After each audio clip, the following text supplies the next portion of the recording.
Medical field சில சமயம் ஒரு டிடெக்டிவ் கதை மாதிரிதாங்க. அதிலும் நாள்பட்ட கைத்தொற்றுகள் பத்தி பேசும்போது உண்மையான குற்றவாளி யாருன்னு கண்டுபிடிக்கிறது ரொம்பவே சவாலான ஒரு விஷயம். ஒரு சாதாரண காயம் மாதிரி ஆரம்பிச்சு வாரக்கணக்குல ஏன் மாசக்கணக்குல கூட ஆறாம நம்மள ரொம்பவே கஷ்டப்படுத்தும். இந்த மர்மமான தொற்றுகளுக்கு பின்னாடி ஒளிஞ்சிட்டு இருக்கிற உண்மைகளை தான் நாம இப்போ ஒன்னொன்னா பார்க்க போறோம். சும்மா ஒரு நிமிஷம் யோசிச்சு போருங்க. உங்க கையில ஒரு சின்ன காயம் ஏற்படுது. சாதாரணமா அது சில நாள்ல ஆறி போயிடும் இல்லையா? ஆனா இந்த காயம் மட்டும் ஆறவே இல்லனா, அதுக்கு பதிலா மெதுவா பரவி உங்க கையே கொஞ்சம் கொஞ்சமா முடக்கி போட்டா எப்படி இருக்கும்? இதுதான் நாள்பட்ட தொற்றுகளோட ஒரு பயங்கரமான நிஜம். எல்லா தொற்றுகளையும் நம்மால ஒன்னா பார்க்க முடியாது. சில தொற்றுகள் இந்த படத்துல இடது பக்கம் பார்க்கற மாதிரி ஒரு வெடிகுண்டு மாதிரி திடீர்னு வந்து ரொம்ப வேகமா பரவி உடலை நாசம் பண்ணிடும். ஆனா நாம இன்னைக்கு பார்க்க போறது வலது பக்கம் இருக்கிற மர்மமான எதிரிய பத்தி. அது மெதுவா யாருக்கும் தெரியாம புகஞ்சுகிட்டே இருக்கிற மாதிரி மாசக்கணக்கா உள்ளுக்குள்ளேயே இருந்து நம்மள பலவீனப்படுத்துற நாள்பட்ட தொற்றுகள். அந்த தீவிரமான தொற்றுகள் எவ்ளோ அபாயமானதுன்னு தெரிஞ்சுக்கணுமா? ஒரு ஆய்வுல என்ன சொல்றாங்கன்னா, அறிகுறிகள் தெரிஞ்ச பிறகு வெறும் 2.9 நாட்கள், அதாவது 3 நாள் கூட முழுசா இல்ல, அவ்ளோ தாமதமா சிகிச்சை எடுத்தாலே கையை இழக்கிற அபாயம் பல மடங்கு அதிகரிக்குதாம். இங்க ஒவ்வொரு மணி நேரமும் ரொம்ப ரொம்ப முக்கியம். சரி, இந்த மருத்துவ மர்மத்தை தீர்க்க நாம ஒரு பயணத்தை ஆரம்பிக்கலாம். முதல்ல இந்த தொற்றுகள் ஏன் இவ்ளோ நாள் நீடிக்குதுன்னு புரிஞ்சுக்கலாம். அப்புறம் இதுக்கு பின்னாடி இருக்கிற அசாதாரணமான குற்றவாளிகள் யாருன்னு பாப்போம். அதுல காச நோய் எப்படி ஒரு சிறந்த நடிகரை போல பல வேஷங்கள்ல வருதுன்னோ, ஹான்சன்ஸ் நோய் எப்படி நரம்புகளை தாக்குதுன்னோ ஆழமா ஆராய்வோம். கடைசியா ஒரு நவீன மருத்துவ துப்பறிவாளரோட பார்வை எப்படி இருக்கணும்னு தெரிஞ்சுக்கலாம். வழக்கமா கையில தொற்றுனா நம்ம சாதாரண பாக்டீரியாக்களை தான் சந்தேகப்படுவோம். ஆனா நாள்பட்ட தொற்றுகள் விஷயத்துல குற்றவாளிகள் ரொம்பவே வித்தியாசமானவங்க. நாம யோசிச்சு கூட பார்க்காத ஒரு பெரிய குற்றவாளி கூட்டமே இதுக்கு பின்னாடி ஒளிஞ்சின்றிருக்கு. வாங்க அவங்க யாருன்னு பாப்போம். இதோ பாருங்க, நம்மளோட முக்கிய சந்தேக நபர்களோட லிஸ்ட். இதுல பாக்டீரியா, பூஞ்சைன்னு பல வகை இருந்தாலும் நம்மளோட முழு கவனமும் மைக்கோபாக்டீரியா மேலதான் இருக்க போகுது. குறிப்பா காசநோயை உண்டாக்குற டியூபர்குலோசிஸும் தொழுநோயை உண்டாக்குற லெப்ரேவும் தான் நம்மளோட டாப் கிரிமினல்கள்.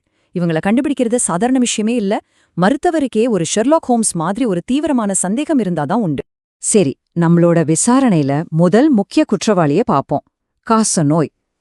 பொதுவா டிபினா நமக்கு டக்குன்னு ஞாபகம் வருது நுரையீரல் தான் இல்லையா? ஆனா அது ஒரு சிறந்த நடிகர். பல நோய்கள் மாதிரி வேஷம் போட்டு நம்மளை ஏமாத்துறதுல அது ரொம்பவே கெட்டிக்காரன். இங்கதான் முதல் ட்விஸ்டே இருக்கு. கையில காசநோய் வரதுங்கிறது ரொம்பவே அரிதான ஒரு விஷயம். எலும்புகள்ல வர்ற மொத்த டிபி கேஸ்ல 1% கம்மியாதான் கையில வருது. இப்ப சொல்லுங்க, ஒரு டாக்டர் இதை எப்படி சந்தேகப்படுவார்? இது ரொம்ப அரிதானதுங்கிறதாலே அது அவரோட சந்தேக பட்டியல்ல கடைசி இடத்துல தான் இருக்கும். இதுதான் முதல் சிக்கலே. காசநோய் ஏன் ஒரு சிறந்த நடிகர்னு சொல்றோம்னா இதுக்குதான். பொதுவா டிபினா இருமல், காய்ச்சல், எடை குறைதல்னு சில அறிகுறிகள் இருக்கும். ஆனா கையில மட்டும் டிபி வரும்போது இந்த அறிகுறிகள் எதுவுமே இருக்காது. நோயாளி முற்றிலும் ஆரோக்கியமா தெரிவார். இதனாலதான் பல மருத்துவர்கள் இத வேற ஏதோ பிரச்சனைன்னு தப்பா நினைச்சு சிகிச்சையையும் மாத்தி கொடுத்துடுறாங்க. இப்போ காசநோயோட சில வேஷங்களை பாப்போமா? முதல்ல அது டெனோசினோவைடஸ் மாதிரி வரலாம். அதாவது நம்ம கைவிரல்களை மடக்கவும் நீட்டவும் உதவுற தசைநார்களை சுத்தி இருக்கிற உரையில ஏற்படுற ஒரு சாதாரண வீக்கம் மாதிரி தெரியும். இதுக்கு காம்பவுண்ட் பால்மர் கேங்க்லியான் அப்படின்னு இன்னொரு பேரும் இருக்கு. பார்த்தா ரொம்ப சாதாரண பிரச்சனை மாதிரி தான் தெரியும். அடுத்த வேஷம் இன்னும் பயங்கரமானது. அது எலும்பையே தாக்கி ஆஸ்டியோமைலிட்டிஸா மாறுது. இந்த எக்ஸ்ரே படத்துல பாத்தீங்கன்னா அது ஒரு எலும்பு கேன்சர் கட்டி மாதிரியோ இல்ல வேற ஏதாவது எலும்பு தொற்று மாதிரியோ தான் தெரியும். இத பார்த்துட்டு யாருமே இது டிபியா இருக்கும்னு கொஞ்சம் கூட சந்தேகப்பட மாட்டாங்க. கடைசி வேஷம் டேக்டலைட்டிஸ். இதுல ஒரு விரல் மட்டும் சாசேஜ் மாதிரி குண்டா வீங்கிடும். குழந்தைங்களுக்கு இந்த மாதிரி வந்தா அதுக்கு ஸ்பைனா வென்டோசான்னு ஒரு தனி பேரே இருக்கு. பாத்தீங்களா, ஒரே காசநோய் தான். ஆனா தசைநார் வீக்கம், எலும்பு கட்டி, விரல் வீக்கம்னு எத்தனை முகமூடிகளை போட்டுக்கிட்டு வருது. இதுதான் அதோட ஆக சிறந்த நடிப்பு. நம்மளோட அடுத்த கேஸ் ஃபைல் ஹான்சன்ஸ் நோய், அதாவது தொழுநோய். காசநோய் மாதிரி வேஷம் போடுற வேலையெல்லாம் இது செய்யாது. இதுக்கு முற்றிலும் வேற ஒரு திட்டம் இருக்கு. இதோட நேரடி இலக்கு நம்ம கையோட நரம்பு மண்டலம். ஹான்சன்ஸ் நோய்ங்கிறது மைக்கோபாக்டீரியம் லெப்ரி என்ற பாக்டீரியாவால வர்ற ஒரு நாள்பட்ட தொற்று. இது முக்கியமா தோல் மற்றும் புற நரம்புகளை குறிவைத்து தாக்கும். இதன் விளைவுகள் கைகள்ல ரொம்பவே மோசமா வெளிப்படும். இந்த நோயோட முக்கிய இலக்கே நம்ம நரம்புகள் தான்.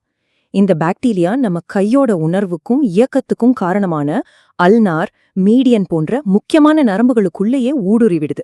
அங்க அது ஒரு அலர்ச்சிய உண்டாக்கி அந்த நரம்புகளையே கொஞ்சம் கொஞ்சமா அழிக்க ஆரம்பிக்குது. இதுதான் எல்லா பிரச்சனைக்கும் ஆரம்ப புள்ளி. அந்த நரம்பு சேதத்தோட விளைவு என்ன தெரியுமா? வலி, சூடு, தொடு உணர்வுன்னு எதுவுமே தெரியாது.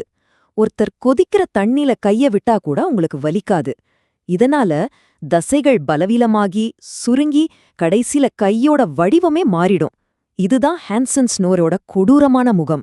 இவ்ளோ சிக்கலான மர்மங்கள பார்த்தாச்சு. இப்போ கேள்வி என்னன்னா, இதை எப்படி தீர்க்கறது? இதுக்கு ஒரே ஒரு வழிதான் இருக்கு. நாம ஒரு நவீன மருத்துவ துப்பறிவாளரா மாறணும். ஒரு சிறந்த துப்பறிவாளருக்கு 3 கருவிகள் ரொம்ப முக்கியம். முதல் கருவி தீவிரமான சந்தேகம். இது சாதாரண தொற்றில்லை, இதுக்குள்ள வேறேதோ இருக்குன்னு யோசிக்கணும். 2வது ஆழமான விசாரணை.